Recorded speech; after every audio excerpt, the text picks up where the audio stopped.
My dad was the most intellectual man I've ever known, even though he never went to college. And I look up to see my middle school science class, my teacher, and my mom.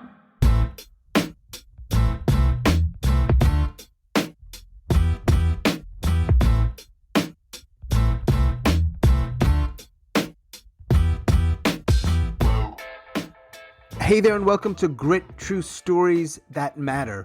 Grit is a weekly podcast about stories, the contemporary, personal narrative kind of story and the people that craft and tell them. Why, you ask? Well, we want to feature these tellers and their stories and also to help you, our listeners, craft and tell better, more engaging, more relatable, and more memorable stories. True stories, personal stories, grit stories. New episodes are released every Friday, and we are now in the middle of season number 3, dedicated to what we call Grit Talks, which is conversations with these storytellers and the best of. And today we have got 2 stories from our 7x7 storytelling series, which started in March of 2020. These 2 stories are from May of that same year by Jessica Piscitelli-Robinson and Lily Berman, and both revolve around parents. As always, check the show notes for upcoming events, including the 99-second story Grand Slam season number 5. And a friendly reminder, if you would help us out, please, if you listen on Apple Podcasts, rating and reviewing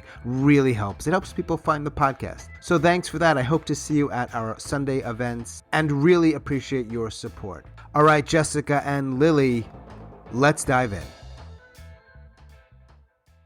When my mom died after a brief battle with cancer, my biggest regret was that I hadn't slowed down and just watched her, taken a snapshot, cemented her in my memory. So when just a few years later, my dad was diagnosed with terminal cancer, I was not going to make the same mistake again. I started watching him like a hawk. Now, my dad was the most intellectual man I've ever known, even though he never went to college. He read every book ever written, loved classical music, never missed a masterpiece theater, and listened to NPR incessantly. But he was born and raised in New Jersey and grew to manhood in the Navy. So he could, and regularly did, swear like a sailor. And there is no way that I could truly honor his memory without doing the same. My dad had 3 favorite expressions, which he used on an at least hourly basis. All right, here we go. They were motherfucker, get the fuck out of here, and what the fuck.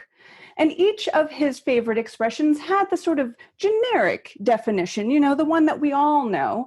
And then they had that deeper secondary dad meaning, the ones that we knew.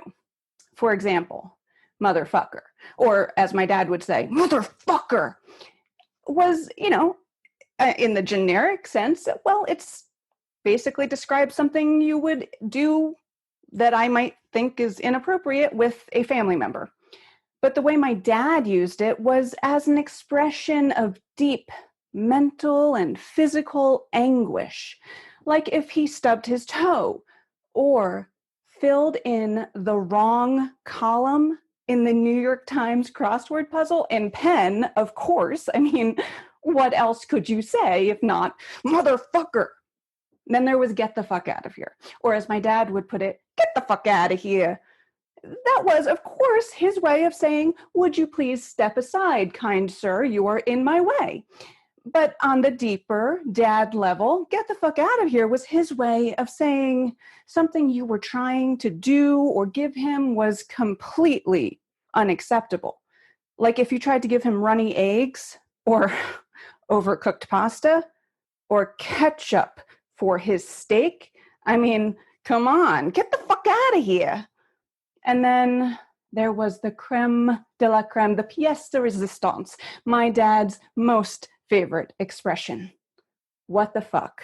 Or as he would say, what the fuck? And of course, what the fuck is an existential question. It's like, what the fuck is with all this traffic, right? But then the way my dad would employ it was, well, let's just say it was a little bit judgmental, almost like when he said what the fuck to you, he was kind of questioning your intelligence. Like the time I was staying at his house and I tried to get him to watch the Jim Gaffigan special on Comedy Central. We're sitting there on the couch and he keeps looking over at me and he goes, "This guy's talking about Hot Pockets? You think this is funny? What the fuck?" Now, as you can tell, my dad had a certain eloquence of speech, a charisma of language, if you will. And so it was all the more tragic when towards the end of his life, he was reduced to sort of monosyllabic expressions, the yeah or no. On the final couple days of his life, my brother and sister and my uncle and I were sort of gathered around his bed on death watch, just kind of hoping that he would give us a little bit more of him, give us a final eloquent meaning of life kind of statement. And I remember the day before he passed away, he started mumbling and we all leaned in close hoping to get that final statement from him, but it was just incoherent. And then on the last morning, he woke up and he was laying in bed and we were all sort of in the room and he just grunted out, "Pee." And if you can't figure it out, it meant he had to go pee. Now, he wasn't going to make it to the bathroom. So my brother and uncle, they propped him up on the edge of the bed. And my sister and I took a couple steps back, give the guy some privacy.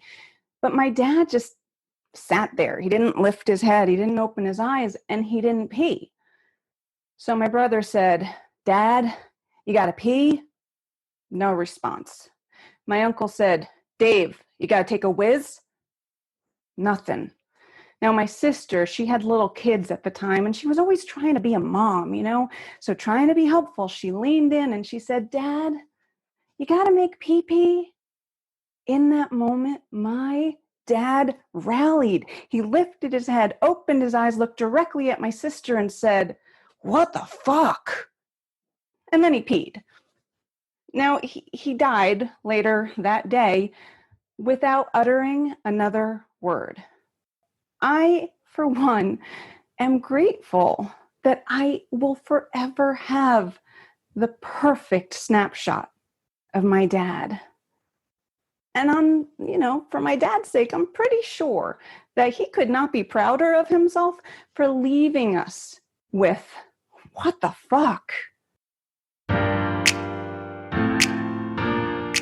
Thank you, Jessica. Jessica lives in Virginia. She is the founder of Better Said Than Done. I will put a link in the show notes to that organization. Next up, Lily Berman out in Colorado. There was no time to consider my options in that moment because there was a human brain flying through the air. And either it was going to splat on my chest and bounce on the ground, or I was going to have to catch it. So there I am, with someone's brain between my palms. And I look up to see my middle school science class, my teacher, and my mom, smiling, the thrower of said brain. And I know what you're thinking. This is a nightmare, right? And it was, but only in the way that all of middle school is a nightmare. All I wanted desperately was to fit in. I wanted to be completely unidentifiable from everyone around me in the way that I dressed, in what I said, in the way that I acted, but also somehow uniquely desirable for friendship. And unfortunately, I was neither of those things. And the other things that I desperately wanted was a stay-at-home mom, or what I called a home mom. There she was, on all of these after-school TV ads, greeting her kids bounding off the bus with this amazing buffet of after-school snacks. And there she was at all of the during the day in elementary school, come to school and have tea with your kids or whatever activities that they had for parents. My mom didn't come to any of that stuff. My mom was a neuroscientist. She was busy. She had to maintain a lab and write grants and train PhD candidates and teach future doctors about neuroanatomy. But I didn't see any of that stuff. All I noticed was her absence. And I didn't really see her, I think, in the way that a lot of kids don't really see their parents. I didn't know that when she graduated high school in the 1960s, she dreamed of marrying an ambassador or a diplomat. Like the only way she was going to have an interesting life was to marry an interesting man. And of course she felt that way. She grew up the daughter of a prominent psychiatrist and his socialite wife, who was president of her women's club and entertained her husband's colleagues and their wives in their living room. She really flipped that script on its head. She earned her PhD from MIT and found her husband among her classmates. She was one of the first 500 members of the Society for Neuroscience that now has more than 36,000 members. And she became a full tenured professor while having 3 kids at home at a time when most women made the impossible choice between being scientists and being mothers, that she refused to make. And she also volunteered. So she brought, for Brain Health Week, these brain specimens in the classrooms. And that's why she was in my classroom that day. And in her recollection, she asked if anyone wanted to hold the brain, and no one said yes. And so she gently handed it to me. But there's no video recording of this, so I can't confirm nor deny her recollection or mine. She also stood in front of all the classrooms and asked the students what a scientist looks like. And all the kids would say the usual, old man, gray hair, until one student would say, "You." And she'd smile and say, "That's right. I'm what a scientist looks like." So I'm standing there holding this brain, and I'm feeling, well, number one, I'm feeling the brain. If you've never held a preserved human brain, it's kind of like, well, the smell is pretty awful, which you can imagine, the preservation chemicals, and they also chemically harden it. So it's kind of like this heavy, firm rubber. And I'm holding it, and I'm thinking 2 things at the same time. One is, I am just impossibly weird. Like, I was weird before, but there's absolutely no blending in and no fitting in after having your mom throw a brain at you and your mom bring a brain to your classroom, and my dream of being popular and fitting in is completely over. But I also felt something else, quiet at first. Like, this is pretty awe-inspiring to hold someone's brain. And it's pretty magical that my mom made this experience for me. Maybe my mom is pretty magical too. Fast forward, I'm sitting at my high school graduation in the dark, looking up at whatever speech was going on, and I feel this tap on my shoulder. And I turn to look, and it's this girl sitting next to me. You know this girl. She was effortlessly cool for our entire childhoods, and she probably had a home mom too.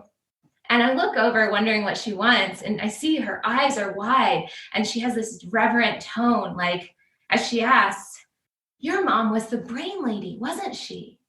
And I thought back to all of the years that had passed between those 2 moments, how I found my tribe in the high school debate team, how I had earned those 2 cords around my neck, one for National Honor Society and one for French National Honor Society, and how I was about to move away from Kansas City to attend my first choice university in Montreal and really go on a quest to figure out where I belong in every sense of the word. I thought about everything that my mother's generation had accomplished so that young women could grow up and sure, be mothers, but maybe not be mothers and be any number of other things that they want to be. I thought about all that opportunity and promise that I was walking into at that moment. And I thought about everything that my mother was, both to me and to the world. And so I turned to the girl and just welled with pride and admiration as I said, "Yes, my mom was the brain lady."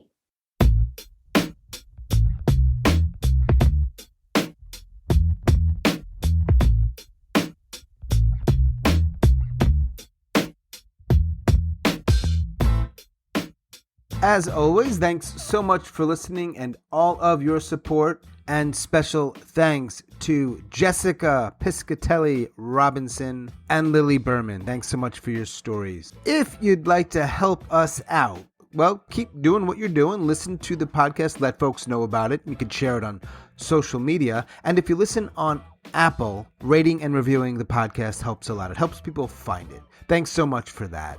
Check the show notes for upcoming events, including the 99-Second Story Grand Slam Season number 5. That is all for episode number 62. Boom.